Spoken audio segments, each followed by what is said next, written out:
the land of the rising sun. For decades, if you wanted a car that just worked, you bought Japanese. The Germans gave you precision and a massive repair bill. The Italians gave you passion and an electrical fire. The Americans gave you a V8 and a wobbly chassis. But the Japanese, they gave you reliability, a machine so dependable you could pass it down to your children, and it would still start first time. This dependability built an empire. From California to Vermont, Japanese cars became the default for sensible people. They weren't always exciting, some had all the personality of a filing cabinet, but they did the job, day in and day out. This was no accident. It was a masterclass in engineering and understanding what people actually needed. They didn't sell you a dream, they sold you a promise. Your car would start in the morning. For millions, that was enough. But now, in 2025, the ground is shifting. The once unshakable Japanese dominance in the US is showing cracks. Boardrooms in Tokyo are asking the unthinkable. Is it time to leave? Is the American dream turning into a nightmare? The idea of a full-scale withdrawal seems preposterous. Japanese automakers have invested trillions of yen, built massive factories, and earned generations of loyal customers. Yet the unthinkable is now on the table. New challenges, fierce competition, and a rapidly changing market are forcing a radical rethink. The era of easy victories is over. The age of uncertainty has begun. For the Japanese giants, the path forward is anything but clear. The question is no longer if they can dominate, but if they can even keep up. The story is changing, and fast.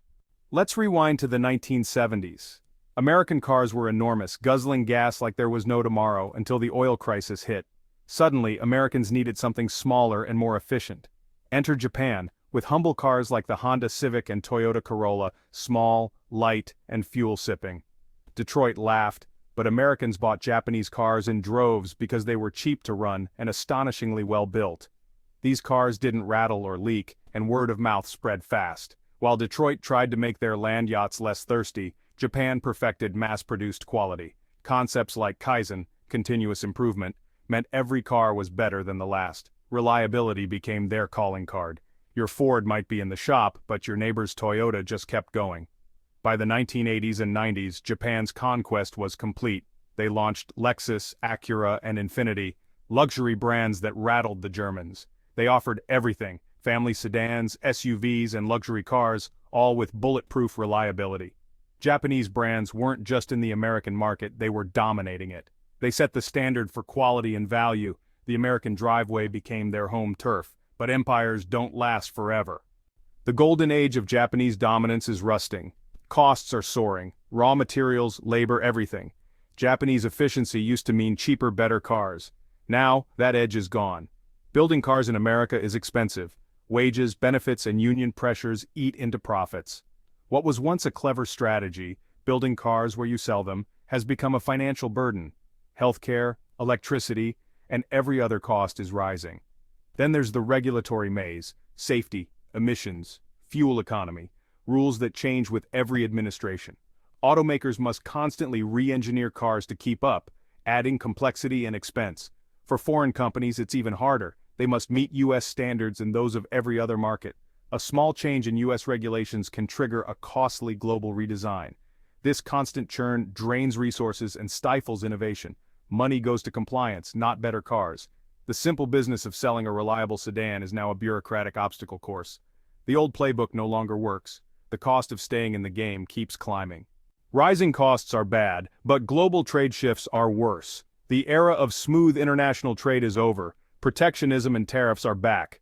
For Japan, built on exports, this is a nightmare. The US now threatens new tariffs on imported cars and parts, making long-term planning risky. Political volatility means companies hesitate to invest. Onshoring is the new buzzword. Move supply chains to the US, use American-made everything. Sounds good in speeches, but it's a logistical nightmare for companies with global supply chains. Switching suppliers means higher costs, lower quality, and delays. Buy American sentiment puts foreign brands at a disadvantage. Even if their cars are built in the US, Japanese automakers are caught in a political crossfire, with business decisions tangled in nationalism. Now, the revolution: electric vehicles. For a century, cars meant engines and fuel. Now it's batteries, motors, and software. Japan, once the king of hybrids, was slow to go all electric. While Tesla and others raced ahead, Japanese brands hesitated. Toyota's Prius was a hybrid icon, but they clung to hybrids too long. Their new EVs feel like afterthoughts, lacking range, speed, and excitement. Building a great EV is a new game: battery chemistry, software, user experience. Tesla and Ford have mastered this. Japanese firms are playing catch-up. To compete, they need massive investment in EV platforms, batteries, and software talent. Their expertise in combustion engines is suddenly obsolete. It's like being the world's best blacksmith in the age of 3D printing. The question: can they afford to catch up in the US EV market, or should they focus elsewhere? The stakes couldn't be higher. The future is electric, and Japan is behind. The old joke was that American cars were rubbish. Not anymore. While Japan perfected the sedan, Detroit reinvented itself. Ford, GM, and Stellantis survived bankruptcies and now build cars people want: stylish, reliable, and tech-packed. Ford's Mustang Mach-E and F-150 Lightning are world-class EVs, electrifying the vehicles Americans love. GM's Ultium platform underpins a new wave of electric vehicles from Hummer to Cadillac.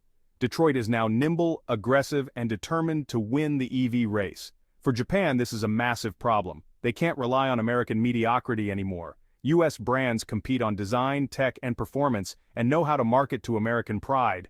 For Japanese brands, selling a competent sedan against a flashy American crossover is a tough battle. The competition is fiercer than ever. Let's look at the big three: Toyota, Honda, and Nissan.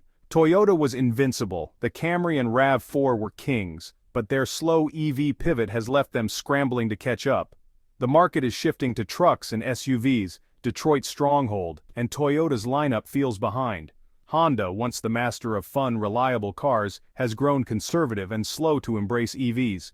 Their partnership with GM for EV tech is smart, but it shows they're struggling to define their own path.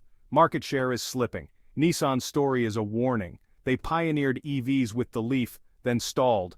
The Leaf became outdated, and years of corporate turmoil left their lineup stale. Now with the Ariya EV, they're trying to catch up, but trust and excitement are hard to rebuild.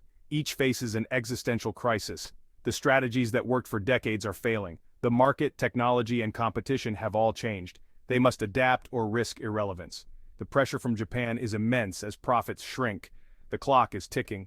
Reinvention is no longer optional. So, will Japanese automakers really leave America?